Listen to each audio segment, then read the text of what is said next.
money from the American people's pockets and depositing it into their bank accounts. Now we move on to yet somebody else. This is the so-called Border Czar Tom Homan. Mr. Homan is on tape accepting $50,000 in cash bribes stuffed in a brown paper bag from an undercover FBI agent. Apparently, Mr. Homan accepted these bribes in exchange for awarding federal contracts to his friends. Trump's Department of Justice killed the investigation into Mr. Homan's crime. That just happened in the United States Congress. The man running Trump's immigration machine, on tape, taking $50,000 cash in a paper bag from undercover FBI agents. And when Trump's DOJ got hold of it, they shut it down. Homan never denied the cash. He said, quote, "I did nothing illegal. That's not a denial, that's a lawyer dodge. And Bondi and Patel, they didn't answer the committee's letter. They just didn't respond. This is what the Law and Order Party looks like from the inside. If you want this tracked every single day, hit subscribe, because now watch how she got there." Thank you so much, Mr. Chair, and thank you for calling this hearing. Since January, Donald Trump has used the full power of the federal government to attack Americans in cities across the country. In Donald Trump's America, you are at increased risk of experiencing militaristic operations in your home, increased risk of being subject to detainment by mass thugs and wannabe vigilantes, increased risk of suffering injuries due to reckless and illegal acts by rogue federal agents, increased risk of being deported to foreign nations even if you are an American citizen, and you're at an increased risk of being targeted by federal government for criticizing the president and his friends. Congressional Republicans have completely abandoned their Article I powers and have exchanged their responsibility to their constituents with fealty to the president. They have allowed the president to morph federal agencies into instruments of autocracy. And as a result, the president has been able to ignore federal law, disregard court orders, and implement the largest pay-for-play scheme in American history. The White House, well, what's left of it anyway, is literally up for sale. The federal courts have characterized this presidency as, quote, lawless. In fact, when ruling against illegal acts committed by the administration, a Republican-appointed federal judge stated, quote, "The court cannot imagine how the public interest might be served by permitting federal officials to flaunt the very laws they have sworn to enforce." In a separate case where the administration was sued for unlawful acts, the judge, also a Republican appointee, stated, quote, "Allowing constitutional rights to be dependent upon the grace of the executive branch would be a dereliction of duty by this third and independent branch of government and would be against the public interest." But in another case, the court summed it up perfectly by declaring, quote, "As is becoming far too common, we are confronted again with the efforts of the executive branch to set aside the rule of law in pursuit of its own goals." Judiciary Committee Republicans have been completely complicit in this corruption. But since they're so interested in restoring law and order, I have a couple of suggestions on where they can start. Number one, this is the President of the United States standing beside his best friend, Jeffrey Epstein. As we all know, Mr. Epstein is one of the most notorious sexual predators in American history. For 8 weeks, the Republicans on this committee have chosen to protect these two men instead of providing justice to Mr. Epstein's victims. Now the administration is panicking. First, they campaigned on releasing the Epstein files. Then AG Bondi and Associates did a photo op with the files, and she said, and I quote, "The Epstein list is on my desk." Then somehow the Epstein list didn't exist. Then the Epstein files became a Democratic hoax. Now the president is supposedly supportive of releasing the files, even though he's currently ignoring a congressional subpoena to do so.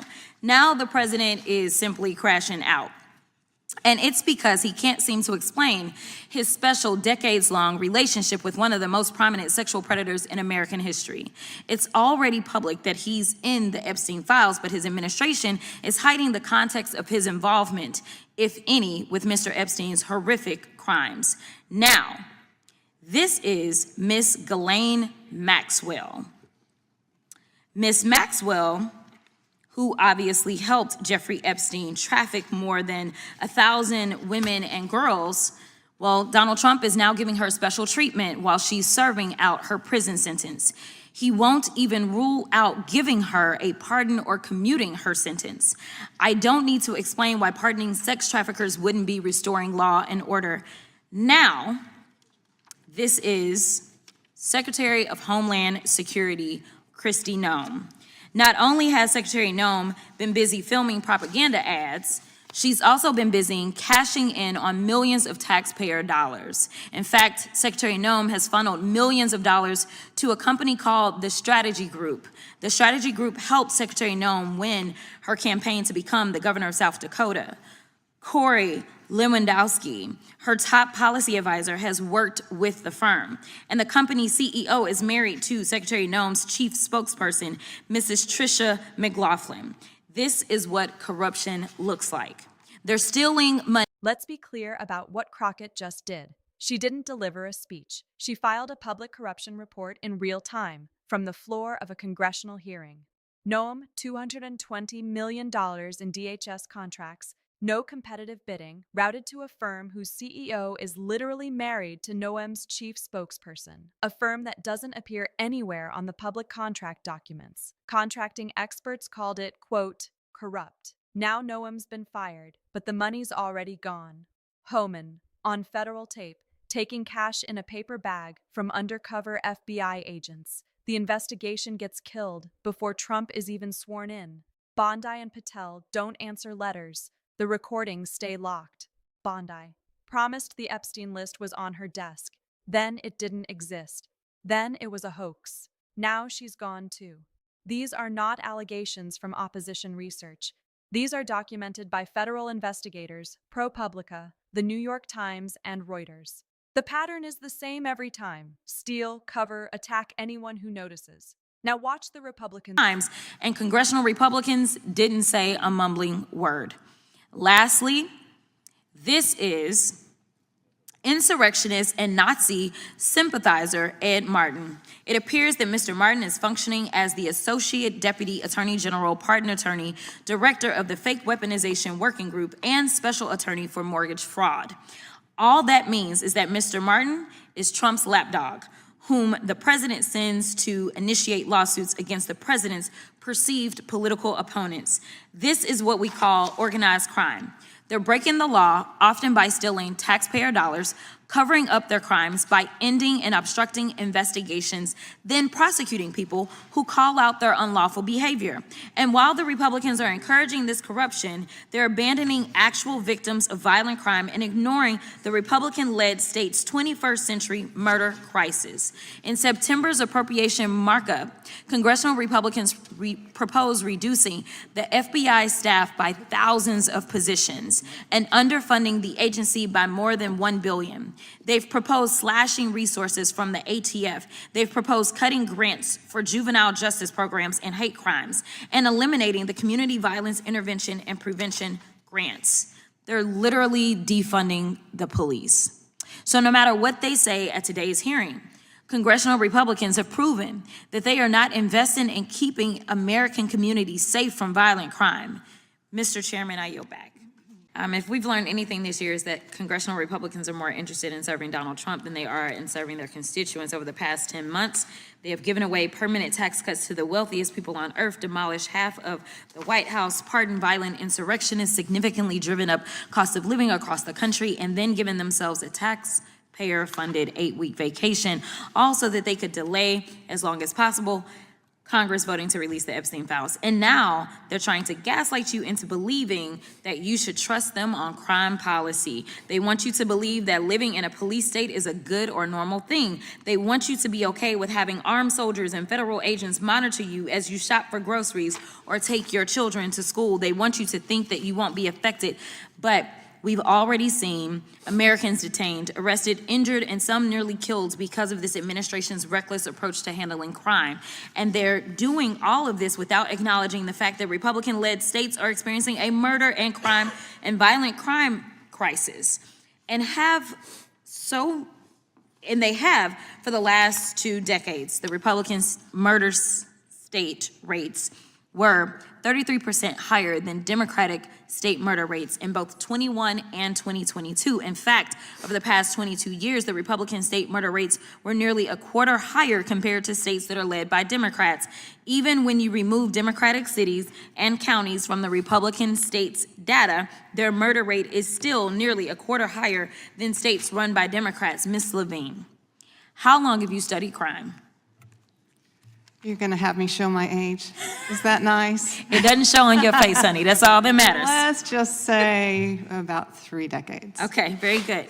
So would you agree that factors like poverty, lax gun laws, and a lack of public services can lead to higher crime rates? Yes, I agree with that. According to the Census Bureau, states with the highest poverty rates are disproportionately Republican governed and often have laxer gun laws and less public services. Wouldn't you agree that these factors are likely why Republican-led states have higher murder rates than Democratic states? I would. In fact, I would like to lift up some research from one of our faculty members, Dr. Robert Apel. He recently conducted a study looking at the relationship between levels and quality of public assistance and crime, and found that there is the relationship in the expected direction, that is, lower public assistance, more crime, more recidivism. Thank you so much for that. So not only are you likely to be a victim of violent crime in a Republican-led state, you're now less likely to receive victim assistance because of Republicans cutting resources for food, shelter, and transportation. This is what Donald Trump's America looks like. Never let a wannabe tyrant convince you that the only way for you to be safe is to live under a police state where he controls your day-to-day activities by means of military or armed federal agents. That's what we call a dictatorship. And I just want to be clear because I appreciate what you just brought up because I did serve as a public defender and a court-appointed attorney. So as we sat here, I remembered that one of the witnesses' opening statements, they mentioned the word why. And as Michael Jackson used to sing, why?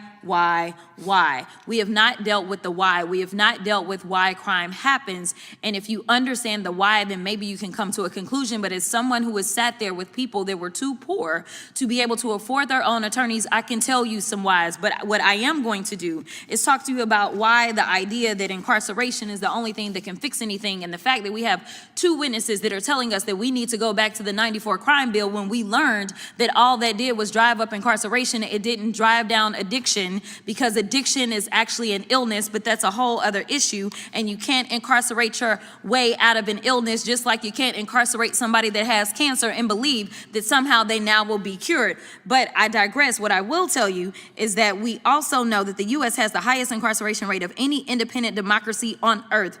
Worse, every single state incarcerates more people per capita than most nations. In the global context, even progressive U.S. states like New York and Massachusetts appear to be extreme, just like Louisiana and Mississippi. In addition to that, the United States has the highest incarceration rate, the highest average firearms per 100 people, highest homicides per 100,000 people, and the lowest safety and securing rate of 12 countries in comparison.